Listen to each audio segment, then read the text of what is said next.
Selamat pagi buat Anda didik kami kelas 4A, 4B, 4C. Semoga kalian senantiasa sehat selalu, diberkati dan dilindungi oleh Tuhan kita Yesus Kristus. Pada kesempatan hari ini kita akan masuk ke dalam materi yang baru, yaitu materi bangsa Israel memasuki tanah terjanji. Materi ini ada pada kompetensi dasar 33, yaitu memahami 10 perintah Allah yang menjadi landasan dalam berelasi dengan orang tua. Adapun tujuan pembelajaran kita hari ini, yang pertama adalah kalian akan mampu memahami definisi dari janji dan contoh perwujudan janji Allah kepada bangsa Israel. Nomor 2 adalah kalian akan mampu menjelaskan proses perjalanan bangsa Israel menuju tanah Kanaan.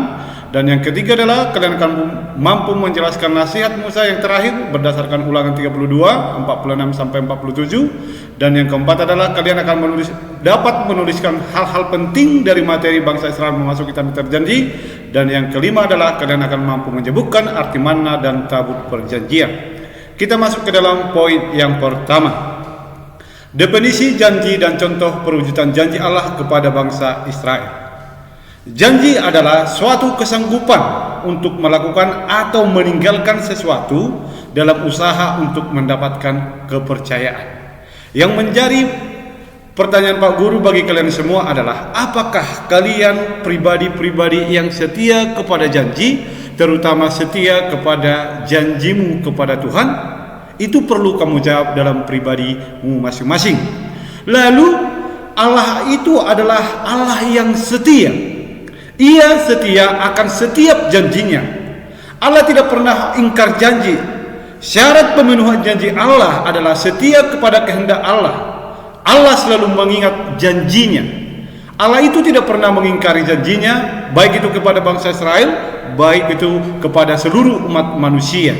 Maka dari apa yang kita sudah pahami tentang janji, bisa kita lihat dua perwujudan janji Allah kepada umat Israel.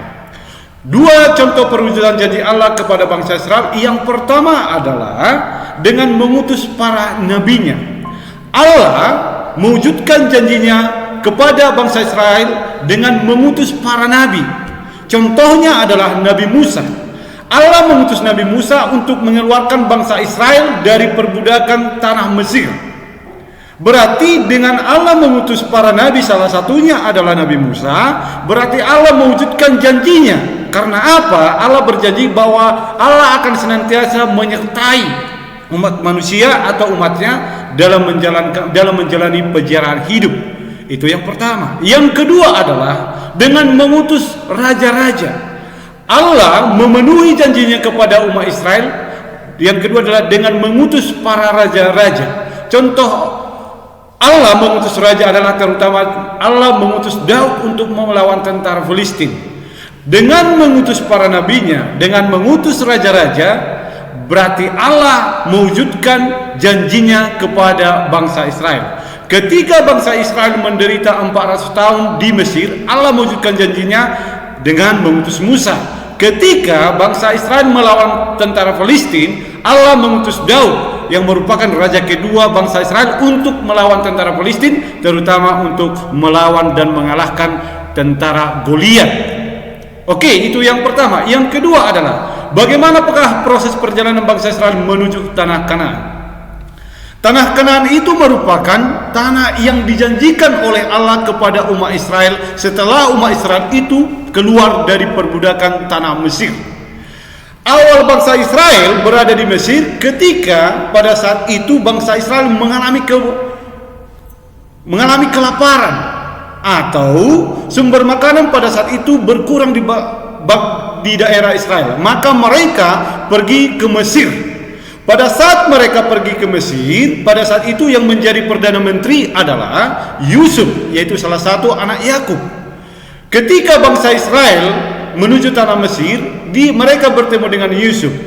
Ketika Yusuf sudah meninggal, dimulailah awal penderitaan bangsa Israel, di mana Firaun pada saat itu atau bangsa Mesir menganggap terlalu banyak bangsa Israel di sana, sehingga mereka mengeluarkan perintah anak laki-laki yang dilahirkan dari keturunan bangsa Israel akan dibunuh. Berarti selama 400 tahun bangsa Israel diperbudak di tanah Mesir. Lalu Allah menyelamatkan mereka dengan mengutus Musa. Musa lah yang diutus Allah untuk mengeluarkan bangsa Israel dari perbudakan Mesir. Musa itu artinya adalah anak yang diambil dari air. Maka Musa ini merupakan orang yang diutus Allah untuk mengeluarkan bangsa Israel dari perbudakan Mesir. Dalam bahasa Inggris The Exodus, dalam bahasa Ibrani Exodus, yang artinya pergi keluar setelah 400 tahun diperbudak di Mesir. Lalu proses perjalanan bangsa Israel menuju tanah Kanaan atau keluar dari tanah Mesir mengalami banyak rintangan dan masalah. Salah satunya adalah ketika mereka mau melewati Laut Merah. Allah menunjukkan karyanya kepada bangsa Israel melalui diri Musa dengan membelah Laut Merah sehingga bangsa Israel bisa melewati Laut Merah. Lalu yang berikutnya adalah bangsa Israel di padang gurun dan mengirim manna. Ketika bangsa Israel menuju Kanaan, mereka juga melewati padang gurun. Ketika di padang gurun bangsa Israel mengalami kelaparan, tetapi Allah tetap menunjukkan kasih-Nya kepada bangsa Israel dengan mengutus atau mengirimkan manna kepada bangsa Israel supaya ada sumber makanan mereka ketika mereka di padang gurun. Lalu apa lagi? Ketika Musa membawa bangsa Israel ke tanah Kanaan, tidak sampai bahwa Musa itu tidak sampai membawa bangsa Israel ke tanah Kanaan, di mana Musa meninggal pada umur 120 tahun di dataran Moab di atas gunung Nebo. Maka ketika Musa meninggal, tugas itu diwujudkan melalui penggantinya, yaitu Yosua, dalam bahasa Yunani yang artinya adalah Allah adalah keselamatanku. Lalu Yosua lah yang membawa bangsa Israel menuju tanah Kanaan, tanah terjanji. Dan di atas gunung Nebo, Musa melihat tanah yang dijanjikan oleh Allah kepada bangsa Israel. Dan Yosua lah yang membawa bangsa Israel menyeberangi sungai Yordan, dan ketika itu para imam membawa tabut perjanjian. Lalu apa nasihat terakhir Musa berdasarkan Ulangan 32 ayat 46? Yang pertama adalah, perhatikanlah segala perkataan yang kuperingatkan kepadamu pada hari ini, supaya kamu memerintahkannya kepada anak-anakmu untuk melakukan dengan setia segala perkataan hukum Taurat. Inilah nasihat Musa terakhir kepada bangsa Israel, terutama kepada Yosua. Yang berikutnya, apa-apa saja hal-hal penting dari materi bangsa Israel menuju tanah terjanji? Yang perlu kita pahami adalah, yang diutus Tuhan membebaskan bangsa Israel dari perbudakan Mesir adalah Musa. Pengganti Musa adalah Yosua. Yosua artinya adalah Tuhan keselamatanku. Orang tua Yosua bernama Nun. Yosua adalah orang yang menyeberangkan bangsa Israel melewati sungai Yordan. Arti penderitaan yang dialami bangsa Israel di Mesir adalah supaya bangsa Israel belajar merendahkan hati. Musa menatap tanah Kanaan dari gunung Nebo di dataran Moab. Di puncak gunung Nebo Musa meninggal. Musa meninggal pada umur 120 tahun. Orang tua Musa adalah Yokhebed dan Amram.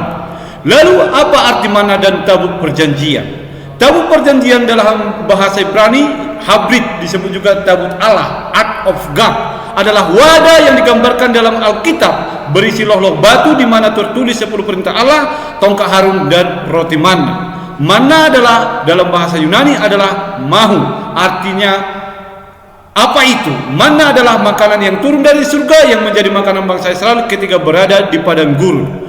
Lalu mari kita belajar dari perjalanan bangsa Israel. Kalau kita melihat kedua gambar ini, Allah menunjukkan kesetiaannya kepada umat Israel melalui Musa, dan ketika mereka juga berada di padang gurun. Walaupun bangsa Israel sering melakukan dosa atau menunjukkan ketidaktaatannya kepada Allah, tetapi Allah tetap menyertai mereka, melindungi mereka, dan memberikan berkat kepada mereka. Maka kita belajar dari perjalanan bangsa Israel tentang bagaimana hidup harus kita tunjukkan melalui ketaatan kepada firman Tuhan. Itulah satu-satunya jalan untuk menikmati hubungan yang benar dengan Tuhan. Apakah kita setia menjalani hidup sesuai dengan prinsip firman-Nya? Mari kita perhatikan baik-baik agar kita tidak terjerat dan jatuh ke dalam dosa. Jadi anak-anak sekalian, kelas 4A, 4B, 4C, mari kita belajar dari pengalaman bangsa Israel menuju tanah Kanaan. Yang pertama kita pahami adalah Allah tetap setia kepada umatnya, kepada kita juga, walaupun kita sering melakukan dosa. Tetapi ketika kita melakukan dosa, kita harus bertobat dan menyadari kesalahan kita agar kesetiaan Allah itu tidak sia-sia, atau kesetiaan Allah itu benar-benar kita wujudkan melalui sikap dan tindakan kita yang semakin lebih baik lagi. Semoga amin.